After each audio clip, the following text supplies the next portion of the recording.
এটা Mobil filter Suzuki Gixxer SF, এটার আছে মোবিল ফিল্টার, একেবারে আপনার কোম্পানি মোবিল ফিল্টার। এই মোবিল ফিল্টার অনেক গুরুত্ব।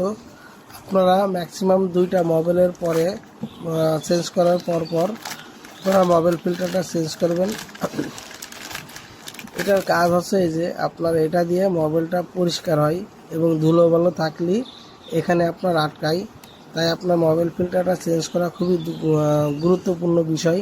আর একটা বিষয় আছে, এটা অনেক পুরাতন হয়ে গেলে মোবিল কম পাস করে, যার কারণে ইঞ্জিন ওভারহিট হয়। তারপর আপনার আছে ইঞ্জিন ভালো টানে না, স্পিড ওঠে না, বিভিন্ন রকম শব্দ হয়। আপনারা এই ইঞ্জিন অয়েলের ফিল্টার এটা প্রতি 2বার মোবিল চেঞ্জ করার পর অথবা 4000 কিলো পর আপনার ইঞ্জিন মোবিল ফিল্টারটা পরিবর্তন করতে হবে।